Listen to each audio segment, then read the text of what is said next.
Power corrupts, and absolute power, it devour.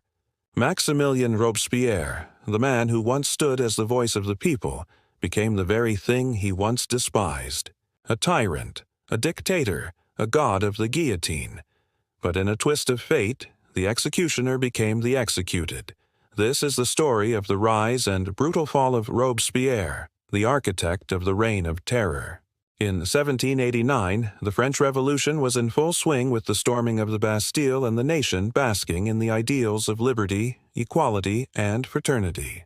But, as we all know, revolutions can be messy affairs. And by 1793, the revolution had taken a decidedly violent turn with the emergence of the so-called Reign of Terror.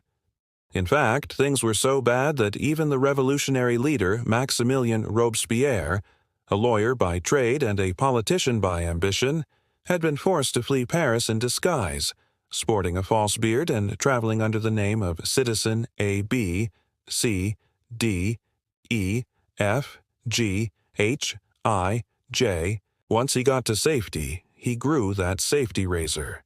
In disguise, donned a fancy new suit and returned to the capital to take his rightful place at the top of the revolutionary government. There, with the support of his radical political club, the Jacobins, he wasted no time in stamping his authority on the nation, first by instituting a series of economic reforms, and then by launching a brutal crackdown on his political enemies, the Girondins. In fact, he had hundreds of them guillotined, along with anyone else he deemed an enemy of the revolution, including members of the clergy, the nobility, and even his former allies in the Jacobin Club. In fact, by 1794, Robespierre had become so unpopular that even his own sister Charlotte pleaded with him to take a vacation, saying that if he didn't, people would end up taking a guillotine to his own head. But Robespierre was having none of it.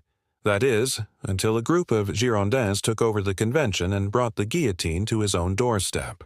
As the blade came down and ended his life, one of his last defiant acts was to offer his neck to the blade, reportedly shouting, "It is my destiny to die for the revolution." Talk about a close call. But while Robespierre's head did roll, it wasn't because the French people had suddenly developed a taste for blood sport. In fact, public opinion had soured on the guillotine as a form of punishment, with many feeling that it was too quick and easy a death for those convicted of serious crimes. Instead, the guillotine had become a symbol of the violence and instability of the revolution, and most Parisians were just hoping that someday it would take the head off of someone like Robespierre, whose name had become synonymous with terror. So, while Robespierre may have been the biggest fan of the guillotine, he was far from its first or last victim. The Reign of Terror ended with the death of its architect, and Robespierre.